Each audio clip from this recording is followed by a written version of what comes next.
Do you ever feel like you've become the world's most unlikely firefighter? Except, of course, the cool gear. But instead of fighting actual fires, you're constantly dousing the managerial flames and putting out those non-stop office fires one after another. People seem to be rushing towards you from every direction, asking you to solve their problems. If you are in that situation, and you feel that, yes, I'm a great problem solver, but you're exhausted. You're exhausted from doing the thinking work for them and making decisions full-time for yourself and everyone around you. Well, I have a good news for you. In this video, I have an optimal solution for you that is not only going to reduce this fatigue that you're feeling around decision making, but in fact save you time and effort and get everyone around you to rise to the occasion, doing their own thinking work, making decisions that help them experiment and find the optimal ways to solve their own problems. Are you ready? But first, let's explore why people fall into this trap in the first place. Why are you solving other people's problems? Why are you the one to make all the decisions? Well, first, we all like to feel useful and smart. Nothing feeds our egos more when someone comes to us asking for our advice, our help in solving their problem. It feels good to know that somebody values what we have to say. At least it feels good for a moment. You know why just a moment? Because you could dispense your best advice and the other person may not actually follow it. That is a very frustrating experience that most people are familiar with. You give your time and energy to share your best pearls of wisdom, and somebody decides to do whatever they want to do. And yet the next time they come to you again asking for that advice and support, you jump on that bandwagon, dispensing advice, making decisions for them.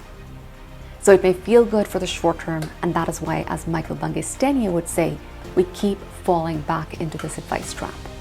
The second reason is that most of us believe that we know the best, or at least we believe that our way is a better way.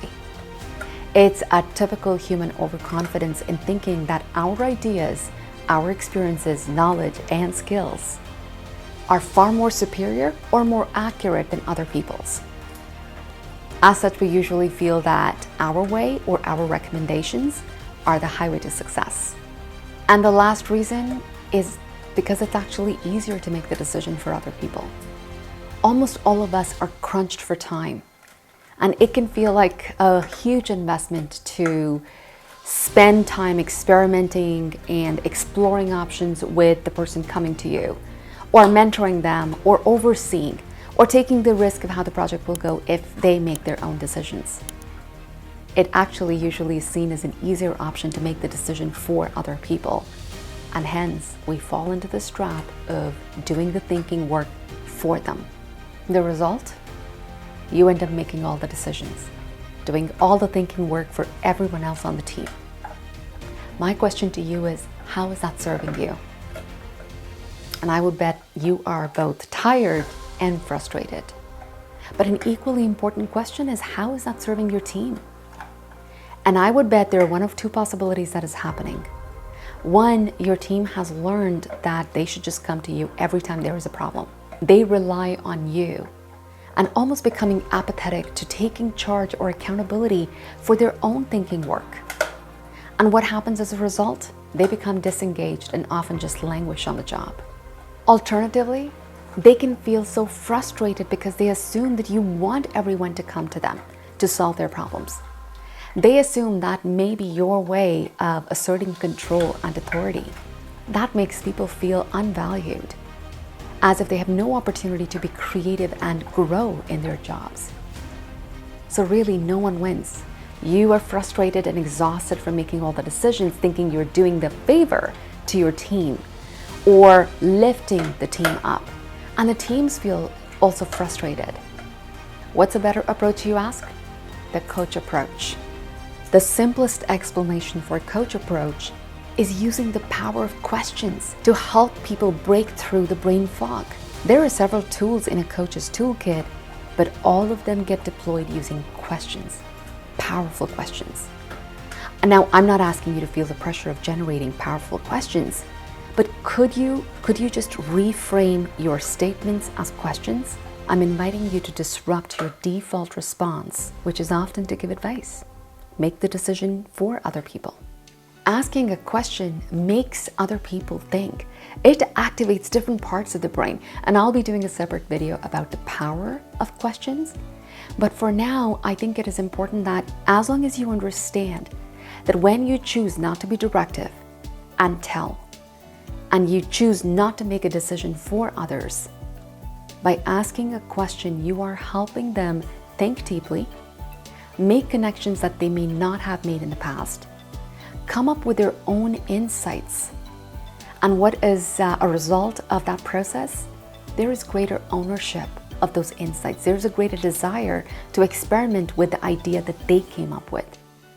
And when someone has a greater ownership and desire to work on these thoughts, rather than do what you've told them to do, it increases their engagement, increases their performance, improves it, and at the same time creates much more joy and growth, both as a person and as a professional. The truth is, when you end up making the decisions for other people, you have robbed them of the opportunity to do their own thinking work. You've robbed them of the opportunity to stretch their mind and possibly their potential.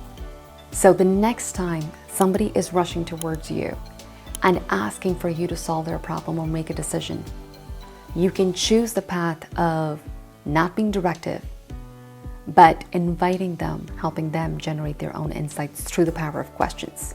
I have a few questions for you that can help you get started. When that next person comes to you asking for your help, ask them, what have they already tried? What did they learn from those things? What stands out?